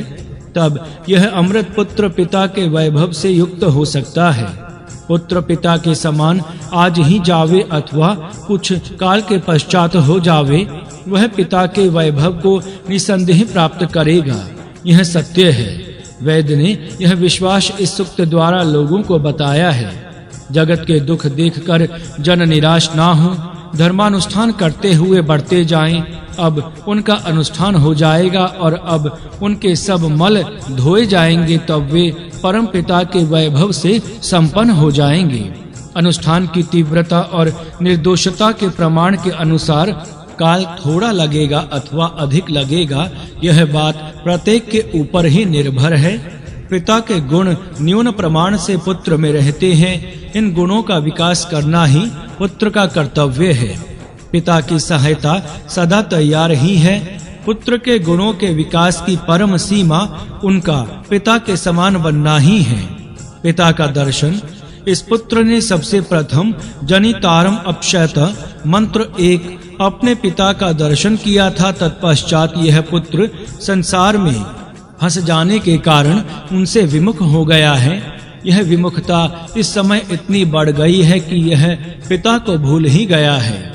इसीलिए यह उस अपने परम पिता पहले स्मरण करे और पश्चात दर्शन करे। यही उसकी उन्नति का मार्ग है। उसी के दर्शन से मेध्यासह रोहान अरोरोह। सूक्त 14 मंत्र संख्या 1 पवित्र होते हुए उन्नति के स्थानों पर चढ़ते हैं। इसी प्रकार पुत्र एक सीढ़ी ऊपर चढ़ता है और विशेष अधिकार प्राप्त करता है। पवित्र बनना ही एकमात्र उपाय है जिससे पुत्र का अधिकार बढ़ सकता है। पवित्र बनने का उपाय भी मेध्य शब्द द्वारा ही बताया गया है। मेघ्य अर्थात मेघ के लिए योग्य। मेघ का अर्थ सत्कार, संगीत दान रूप कर्म, जिस कर्म से सत्कार करने योग्य सत्पुरुषों का आदर होता है, जनता का संगतिकरण होता है और परोपकार्य दान दिया जाता है, आत्मसमर्पण किया जाता है, उसका नाम मेघ है। इस प्रकार के कर्म से मनुष्य पवित्र होता है और उच्च भूमिका को प्राप्त करता है और अंत में जहाँ से आया वहाँ पहुँचता है। द्वितीय मंत्र में कहा है कि इस अग्नि की सहायता से स्वर्ग के मार्ग का आक्रमण करो। वस्तुतः यज्ञ में यजन होता है वह परमात्मा का ही होता है, तथापि यज्ञ अग्नि में हवन करने से प्रारंभ होता है। इस यज्ञ के द्वारा आत्मसमर्पण की दीक्षा दी जाती है। अपने पास का घृत आदि का अर्पण समष्टि के लिए किया जाता है। इस यज्ञ से अर्थात आत्मसमर्पण से ही उन्नति हो जाती है। इस स्थूल यज्ञ में प्रथम कक्षा के यज्ञ में घृत तथा हवन सामग्री की आहुतियों का अर्थात अपने से भिन्न बाहरी पदार्थों का समर्पण होता है। आगे जैसी जैसी योग्यता बढ़ती जाती है उस प्रमाण से अपने निज के पदार्थों का समर्पण करना होता है। अंत में सर्वमेध यज्ञ में आत्म सर्वस्व का समर्पण होता है, जिससे परम उच्च अवस्थान की प्राप्ति होती है। जिस प्रकार अग्नि में घृत आदि पदार्थों की आहुतियों का समर्पण किया जाता है, उसी प्रकार हस्तेषु उख्यान बिभ्रतः सूक्त संख्या 14 मंत्र संख्या 2 अन्नदान करने के लिए अपने हाथों में पकाया हुआ अन्न लेकर तैयार रहो। क्षुधा से पीड़ित मनुष्य को अन्न दान करने से बड़ा पुण्य प्राप्त होता है। यहाँ यह अन्नदान प्रत्यक्ष फलदायक है। भूख से पीड़ित को अन्न देते ही उसका आत्मा संतुष्ट होता है। उसका संतोष देखकर दाता का आत्मा भी कृतार्थ होता है। दान से दाता की उन्नति होती है। इसका अनुभव अन्नदान से प्रत्यक्ष अनुभव में आ सकता है। यह अन्न उपलक्षण मात्र है। भूख पीड़ित को अन्नदान, त्रशांश को पीड़ित को जलदान, अज्ञान से पीड़ित को ज्ञान दान, निर्बलता से पीड़ित को बल द्वारा सहायता, निर्धनता से पीड़ित को धन दान, पारतंत्र से पीड़ित को स्वातंत्र्य की प्राप्ति करने के कार्य में सहायता आदि अनेक विध दान होते हैं। ये सब अन्नदान के उपलक्षण से जानना चाहिए। ये सब यज्ञ हैं और यज्ञ के संगतिकरण कर्म के ये प्रमुख अंग हैं। जनता की सेवा द्वारा परमात्मा का अर्चन इसी रीति से होता है। इस यज्ञ द्वारा मनुष्य स्वर्ग में पहुंचता है। इतना ही नहीं परंतु उसके भी ऊपर जो आत्म प्रकाश का लोक है वहां जाता है और वहां देवों के साथ बैठ जाता है। इस प्रकार मनुष्य का देवता बनता है। मंत्र संख्या 2 पृथ्वी से अंतरिक्ष, अंतरिक्ष से धुलोक, धुलोक से आत्मिक प्रकाश का लोक ऊपर है। यह उच्चता स्थान से नहीं प्रत्युत अवस्था से है, अर्थात ये 4 लोक घर के 4 मंजिलों के समान एक दूसरे के ऊपर नहीं है, प्रत्युत एक के अंदर दूसरी और दूसरी के अंदर तीसरी है। स्थूल शरीर, सूक्ष्म शरीर, कारण शरीर, आत्मा, ये 4 अवस्थाएं मनुष्य के अंदर ही हैं। इन्हीं के बाहरी पृथ्वी, अंतरिक्ष, धौ और स्वः आत्म प्रकाश हैं और इन्हीं का नाम भूः भुवः स्वः मह यही है।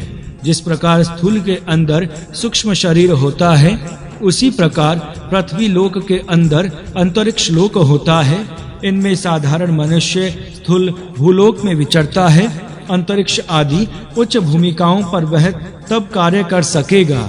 अब वह उतना शुद्ध और परिपक्व होगा। बड़े महान तपस्वियों के लिए ही यह बात साध्य होती है। मंत्र संख्या 3 विश्वाधार यज्ञ। यज्ञ विश्वतोधारम यज्ञ, विश्व को सब प्रकार से आधार देने वाला है। मंत्र संख्या 4 यह चतुर्थ मंत्र का कथन पूर्ण रीति से सत्य है।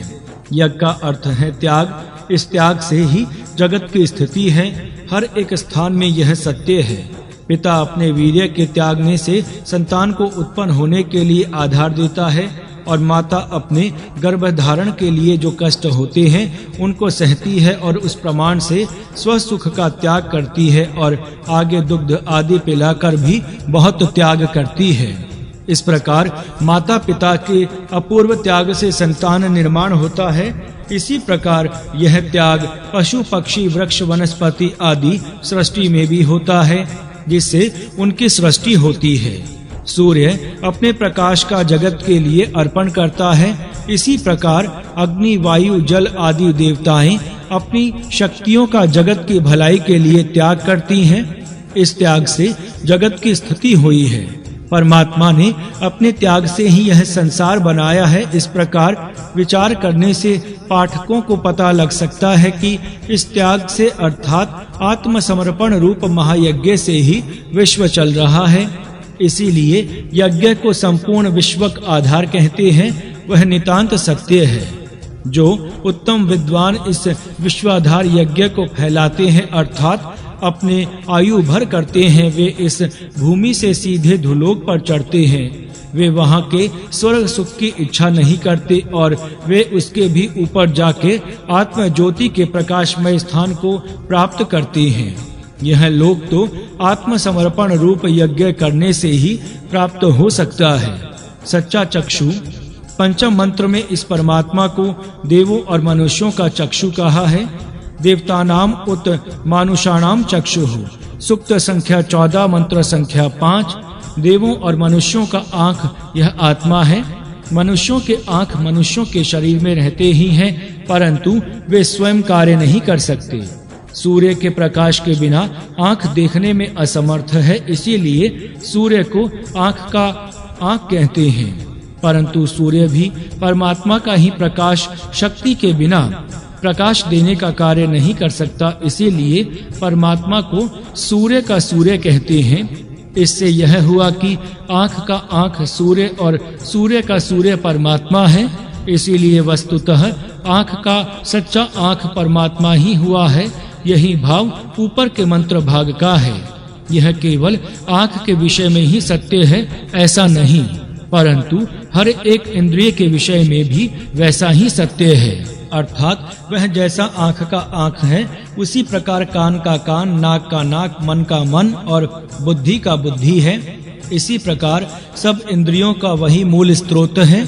इसको ऐसा जानना और अनुभव करना विद्या और अनुष्ठान का साध्य ही है। यही देवता नाम प्रथमः सूक्त 14 मंत्र संख्या 5। सब देवताओं में यह पहला अर्थात इसके पूर्व कोई नहीं है। सबके पूर्व यह था और इसके पश्चात रहेगा। सूर्य आदि बड़े प्रकाशमान देव निसंदेह बड़े शक्तिशाली हैं, परंतु इसी की शक्ति से बने हैं और इसी की शक्ति लेकर अपना कार्य कर रहे हैं। जिस देवता की ऐसी महिमा होती है, उसी का यजन यज्ञों में होता है। इसीलिए यज्ञ नाम आत्मा का है। सच्चा यज्ञ पुरुष वही है जो यज्ञ में इस यज्ञ पुरुष की पूजा करते हैं। यक्षमाणः सजोषः यजमानः स्वः भृगुभिः स्वस्ति यन्तुः। सूक्त 14 मंत्र संख्या 5। यज्ञ करने वाले, समान प्रेम भाव रखने वाले यजमान आत्मिक प्रकाश के स्थान को भृगुओं के संग सुगमता के साथ जाते हैं। उसकी पूजा करने का यह फल है। भृगु उनका नाम होता है कि जो तपस्या से अपने पापों का भर्जन करते हैं। तप के सामर्थ्य से पाप का नाश करने वाले तपस्वियों को भृगु कहते हैं। ये तपस्वी सीधे आत्मिक प्रकाश के लोक को आते हैं। वहाँ ही ये याजक हो जाते हैं, जो कि पूर्वोक्त प्रकार यज्ञ करते हैं और सब पर समान प्रेम भाव रखते हैं। अर्थात जिनकी सर्वत्र समदृष्टि हो गई है, अन्य लोग उस आत्मिक लोक को प्राप्त करने के अधिकारी नहीं हैं। षष्ठ मंत्र का भी इसी आशय को बता रहा है। दिव्यम सुपर्णे पयसम बृहंतम अजम पयसा घृतेन अनजमे। सूक्त संख्या 14 मंत्र संख्या 6। दिव्य पूर्ण वेगवान बड़े अजन्मा आत्मा की दुग्ध और घी से मैं यज्ञ में पूजा करता हूँ। यह मंत्र भाग अत्यंत स्पष्ट है। यज्ञ में उसी की पूजा हवन की आहुतियों से होती है। हवन की आहुतियां देना यह आत्मसमर्पण का प्रारंभ है। इसी यज्ञ का रूप अंत में आत्म सर्वस्व का समर्पण होना है। इस पूर्ण समर्पण की पहली सीढ़ी थोड़ी सी आहुतियां समर्पित करना है। समर्पण शक्ति बढ़ाने से ही उसकी सच्ची पूजा होती है। और साथ साथ अपनी आत्मिक शक्ति भी बढ़ जाती है। तेन उत्तम नाकम अभि आरोहन्तः सुकृतस्य स्वः लोकम गेशमः। सूक्त 14 मंत्र संख्या 6। उससे उत्तम स्वर्ग धाम को प्राप्त होते हुए हम सुकृत के आत्म ज्योति रूप लोक को प्राप्त करेंगे। यह पूर्वोक्त प्रकार के आत्म यज्ञ का फल है। सच्चे वैदिक यज्ञ का यह अंतिम साध्य है। पंचामृत भोजन, यहाँ पंचामृत भोजन का विधान है। लोक में प्रसिद्ध पंचामृत सब जानते ही हैं। दूध, दही, घी, मिश्री और मधु, इन 5 पदार्थों को पंचामृत कहा जाता है। परंतु यहाँ आत्मसमर्पण रूप महायज्ञ में हमारी इंद्रियां गंवे हैं और इस यज्ञ मंडप में उनका दोहन होता है। इस दुग्ध से जो पंच अमृत बनता है वह यहाँ अभिष्ट है। यह पंच औदन है। पंच ज्ञानेंद्रियों से प्राप्त होने वाला यह पंच अमृत है। ज्ञान का नाम अमृत है। यहाँ पंच ज्ञान पंच औदन कहा है, क्योंकि जैसा औदन या अन्न स्थूल शरीर का पोषण होता है, उसी प्रकार से यह 5 प्रकार का ज्ञान रस था। सुधारस आत्मबुद्धि मन का पोषण करता है। इसका उद्धार करना चाहिए। एतम औदनम द्रव्य पंचधा उदरः। सूक्त 14 मंत्र संख्या 7। यह अन्न कड़छी से 5 प्रकार से ऊपर ले, अर्थात 5 प्रकार से इसका उद्धार कर। यह अन्न पंचविध है, एक दूसरे से भिन्न है। 5 प्रकार से इसका उद्धार होना संभव है। इससे ही ज्ञात हो सकता है कि यह पंच ज्ञानेंद्रियों से प्राप्त होने वाला पक्वान विद ज्ञान ही है। हर एक इंद्रिय से प्राप्त होने वाला ज्ञान उच्च नीच होता है। इसीलिए यहाँ सूचना दी है कि उद्धार कर, अर्थात 5 प्रकार का ज्ञान ऐसा प्राप्त कर कि जिससे उद्धार हो सके। 2 प्रकार का ज्ञान सन्मुख आया तो जिससे उद्धार होगा, वही ज्ञान स्वीकार कर और अंधकार को दूर कर। हर एक विषय में ये दोनों प्रकार मनुष्य के सन्मुख आते हैं। उद्धार चाहने वाले मनुष्य को उचित है कि यह 5 प्रकार का ज्ञान इस प्रकार से प्राप्त करे कि जिससे अपना निश्चय से उद्धार हो सके। अन्न का बर्तन से उद्धार करने का कर्म कड़छी से अथवा चम्मच से होता है। इसीलिए इस मंत्र में भी कड़छी से उद्धार करने का उपदेश दिया है। पंच ज्ञान रूपी पंच प्रकाश का उद्धार करने की कड़छी यहाँ कौन सी है, यह अब विचारणीय प्रश्न है। इस विश्व में निम्नलिखित मंत्र देखने योग्य है। तिरछे मुखमाला एक चमस है, जिसका निम्न भाग ऊपर की ओर है। उसमें विश्व रूप यश रखा है। वहाँ ही 7 ऋषि साथ साथ रहते हैं, इसके रक्षक हैं। यहाँ जो चमस कहा है वह मनुष्य का शरीर है। इसके मुख नीचे और निम्न भाग ऊपर है। इसमें विश्व रूप यश नाम विश्व का ज्ञान और आत्मा का विज्ञान इकट्ठा हुआ है। 7 ऋषि यहाँ इस सिर में रहते हैं, जो इसके संरक्षक हैं। इस मंत्र से चमस या कड़छी का ठीक पता लग सकता है। यह सब मस्तक का रूप है।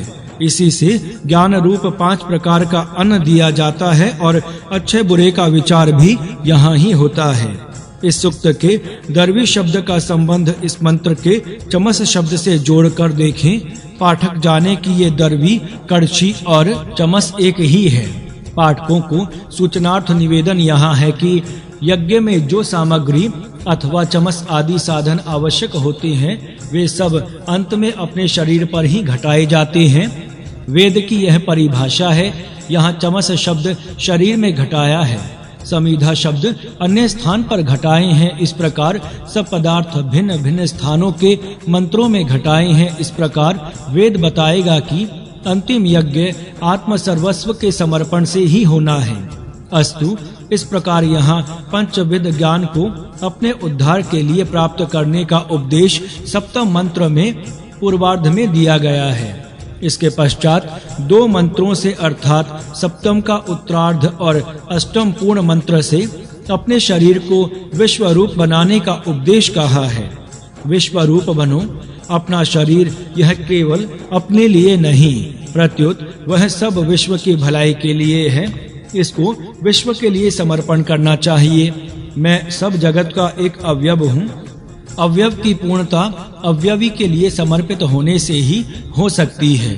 जिस प्रकार शरीर के अवयव की पूर्णता सब शरीर के भलाई के कार्य में पूर्णतया समर्पित होने से हो सकती है, उसी प्रकार एक मनुष्य की पूर्णता उसी की समर्पण समष्टि के लिए होने से हो सकती है।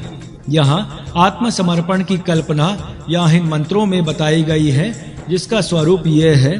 पहला, पूर्व दिशा के लिए मेरा सिर अर्पण किया है।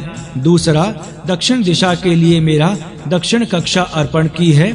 तीसरा, पश्चिम दिशा के लिए मेरा पिछला भाग अर्पण किया है। चौथा, उत्तर दिशा के लिए मेरी उत्तर कक्षा अर्पण की है। पांचवा, ऊर्ध्व दिशा के लिए मेरे पीठ के रीढ़ अर्पण की है। छठा, ध्रुव दिशा के लिए मेरा पेट समर्पण किया है। और सातवां, मध्य दिशा रूप अंतरिक्ष के लिए मेरा मध्य भाग है। सूक्त 14 मंत्र संख्या 7 और 8। इस प्रकार संपूर्ण शरीर सब दिशाओं के लिए समर्पित होने से मैं सब विश्व के लिए जीवित हूँ। मेरा यह भाग विश्व के इस भाग के लिए समर्पित हुआ है। इस प्रकार संपूर्ण विश्व के लिए मेरा आत्मसमर्पण हो गया है। अब मेरा जीवन जगत के लिए हुआ है। मैंने सबकी भलाई के लिए यह आत्मयज्ञ किया है। यह इस उपदेश का तात्पर्य है। इसके पश्चात सर्वे अंगे विश्वरूपम संभृतम श्रुतम अजम शताया तवचा प्रणोहि। सूक्त संख्या 14 मंत्र संख्या 9। अपनी सब अंगों से विश्व रूप हुए अतएव परिपक्व बने हुए अजन्मा जीवात्मा को परमात्मा के परिपक्व त्वचा सदृश आच्छादन से आच्छादित करो। अपने आप को चारों ओर से परमात्मा द्वारा आच्छादित अनुभव करो और अपने चारों ओर परमात्मा का अनुभव करो। यह बात स्वतः स्वयं ही हो जाएगी। इसके अनंतर चतुर्भिः पद्भिः दिक्षु प्रतिष्ठः इतः उत्तम नाकम अभि उत्तिष्ठः। सूक्त संख्या 4 मंत्र संख्या 9। अपने चारों पांवों से सब दिशाओं में प्रतिष्ठित हो जाओ और यहाँ से सीधा उत्तम स्वर्ग के लिए चलो।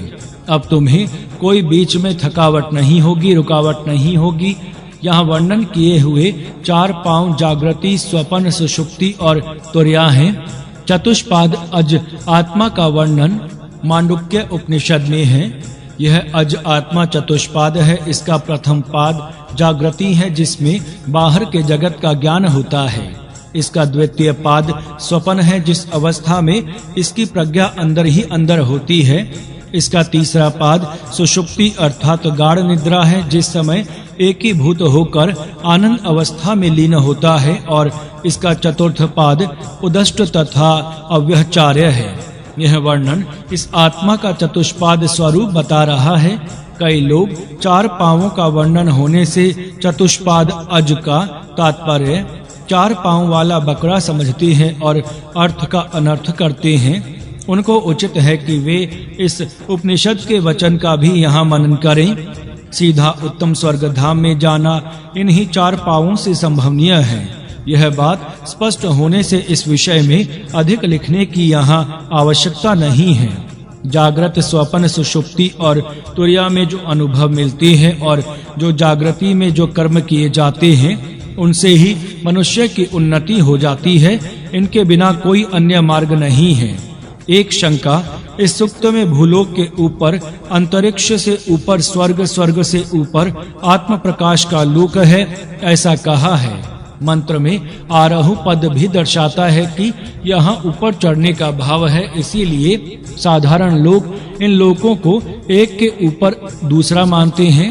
ये लोक शरीर में भी हैं। गुदा से नाभि तक भूलोक, नाभि से गले तक अंतरिक्ष लोक, सिर से स्वर्गलोक और आत्म प्रकाश का लोक हृदय स्थान में जहाँ दधुक होता है वहाँ है। यहाँ पता लगता है कि यद्यपि शरीर में पहले 3 लोक एक दूसरे के ऊपर हैं, तथापि चतुर्थ लोक निम्न प्रदेश में अथवा मध्य में है। अर्थात यहाँ का ऊपर का भाव स्थान से ऊपर ऐसा नहीं है। प्रत्युत अवस्था, योग्यता, श्रेष्ठ अनुभव आदि की उच्चता से यहाँ मतलब है। वास्तविक स्थिति यह है कि भूः भुवः स्वः महः आदि लोक किंवा पृथ्वी, अंतरिक्ष, स्वर्ग, आत्म ज्योति आदि लोक हर एक स्थान में है। जिस प्रकार एक ही स्थान में पत्थर, रेत, जल, वायु, उष्णता, विद्युत आदि रहते हैं, उसी प्रकार उक्त सब लोग एक ही स्थान में हैं। जो मनुष्य अपने सूक्ष्म इंद्रियों को सूक्ष्म लोक में कार्य करने योग्य सूक्ष्म बनाते हैं, वे ही उच्च लोकों के भागी होते हैं।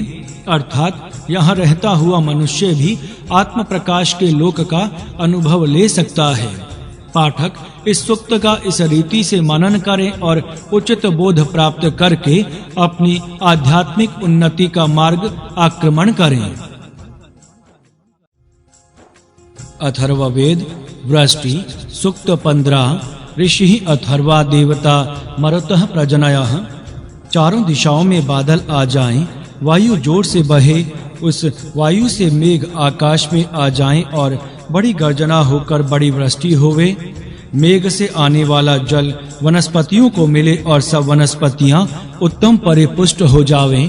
गर्जना करने वाले मेघों से जोर की वृष्टि हो जावे और उस वृष्टि से औषधियां उत्तम रस वाली होवे।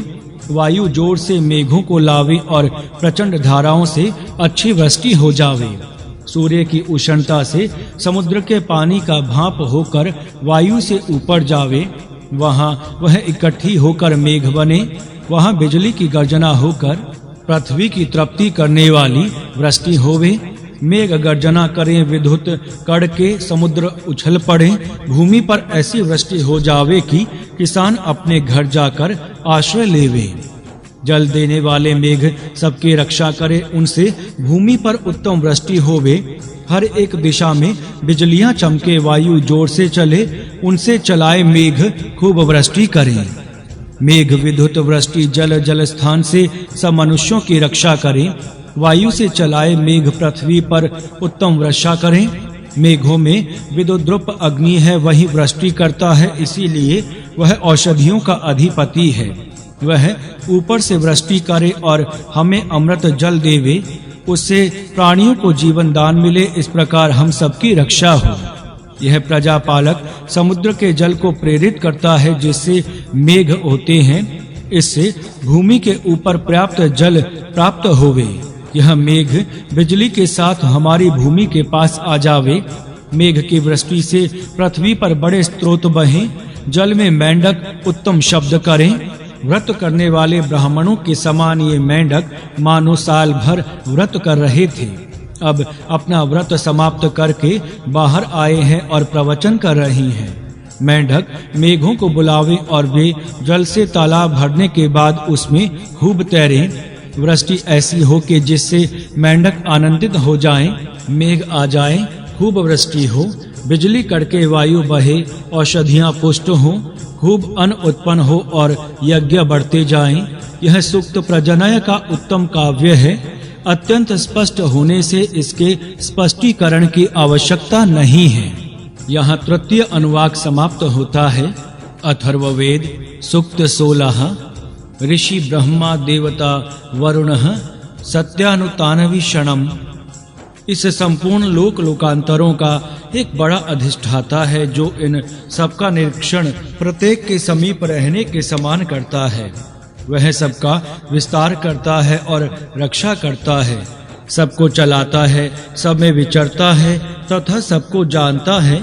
उस प्रभु के ये गुण सब ज्ञानी जन जानते हैं।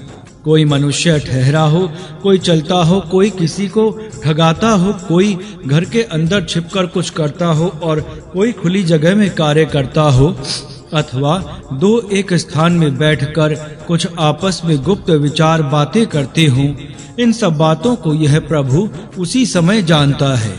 यह भूमि और यह बड़ा धूलोक तथा इनके बीच के सब पदार्थ उसी प्रभु के हैं। ये बड़े प्रभु उनकी कोख में है। यह जैसा बड़े समुद्रों में है, वैसा ही पानी की छोटी सी बूंद में भी है। यदि कोई कुकर्म करके धूलोक से भी परे दूर कहीं भाग जावे, तो भी इस प्रभु के शासन से नहीं छूट सकता, क्योंकि इनके दिव्य गुप्तचर इस जगत में संचार करते हैं और वे हजारों आँखों से इस भूमि का परीक्षण निरीक्षण करते हैं। जो कुछ इस भूमि और धूलोक के मध्य में है उस सब का निरीक्षण वह प्रभु स्वयं करते हैं। यहाँ तक कि मनुष्यों के पलकों के झपकों को भी वह गिनते हैं, अर्थात उनको अज्ञात ऐसा कुछ भी नहीं है। जो असत्य बोलते हैं उनको वह प्रभु अपने हिंसक पाशों से बांध देते हैं और जो सत्यवादी होते हैं उनको मुक्त करते हैं। हे प्रभु, तुम दुष्टों को सैकड़ों पाशों से बांध देते हो, असत्यवादी तुम्हारे पाशों से छूट नहीं सकता। जो दुष्ट मनुष्य अपने पेट के लिए दूसरों को सताता है, तुम उनके पेट का नाश करते हुए अंत में उनका भी नाश करते हो। सबके साथ समान भाव रखने वाले, सब देश में समान रीति से रहने वाला एक दिव्य वरुण देव अर्थात परमेश्वर है। इसी प्रकार विषम भाव रखने वाला और छोटे-छोटे स्थानों में रहने वाला एक मनुष्य वरुण अर्थात मनुष्यों में रहने वाला जीवात्मा भी है। हे अमुक माता पिता के सुपुत्र, तुम उत्तम रीति से सत्य व्यवहार करो, अन्यथा उन प्रभु के पाशों से तुम बांध दिए जाओगे जिन पाशों का वर्णन यहाँ किया जा चुका है। सर्वाधिष्ठाता प्रभु, इस सूक्त में सर्वसाक्षी सर्वद्रष्टा सर्वाधिष्ठाता प्रभु का वर्णन है। यह सूक्त इतना सुबोध स्पष्ट और भावपूर्ण है कि जिसकी प्रशंसा हमारे शब्दों से होना असंभव है। प्रथम मंत्र में कहा है कि इस जगत का एक बड़ा अधिष्ठाता है, वह सब जनों के व्यवहारों को हर एक के पास रहने के समान देखता है। हर एक मनुष्य इस कथन का स्मरण रखे, वह प्रभु जो कार्य करता है उसका वर्णन इस सूक्त के प्रथम मंत्र में निम्नलिखित शब्दों द्वारा हुआ है। पहला तायत अर्थात वह सबको फैलाता अर्थात विस्तार करने अथवा पूर्ण बढ़ने का अवसर देता है तथा सबका यथा योग्य पालन करता है, किसी प्रकार न्यूनता होने नहीं देता। यह उसके सबके ऊपर बड़ी दया है। दूसरा चरण, वह सर्वत्र जाता है, सर्व स्थानों में उनकी प्राप्ति है, सबको वह चलाता है, वह सर्वव्यापक है। तीसरा मन्यते, जानता है, वह सर्वज्ञ है। चौथा अंतिकातः इव पश्यति, पास रहने के समान सबके व्यवहार यथावत दिखता है। वह सर्वत्र व्यापक होने से वह सबका उत्तम प्रकार से निरीक्षण करता है। पांचवा अधिष्ठाता, वह सबका मुखिया अधिष्ठाता शासक और प्रभु है, उसके ऊपर कोई नहीं है। उसकी सर्वज्ञता, वह सबके व्यवहार पास रहने के समान पूर्ण रीति से देखता है। ऐसा जो प्रथम मंत्र में कहा है उसका ही स्पष्टीकरण द्वितीय मंत्र द्वारा हुआ है। कोई मनुष्य किसी स्थान पर ठहरा हो, चलता हो, दौड़ता हो, छिपकर कुछ करता हो अथवा खुले स्थान में व्यवहार चलाता हो, दो मनुष्य अथवा अधिक मनुष्य बिल्कुल एकांत में कुछ विचार करते हो तो यह सब उस प्रभु को यथावत विदित हो जाता है, अर्थात उससे छिपकर कोई मनुष्य कुछ भी कर नहीं सकता। यह उसकी सर्वज्ञता का उत्तम वर्णन है। भूमि यहाँ अपने पास है और धौ बड़ी दूर है, तथापि इन सब पर उन्हीं प्रभु का समान अधिकार है।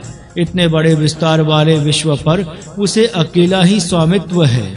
वह इतना बड़ा है कि ये सब समुद्र उसकी कोख में है। यह इतना बड़ा होता हुआ भी इस छोटे से जल के एक बूंद में भी वह विराजमान है।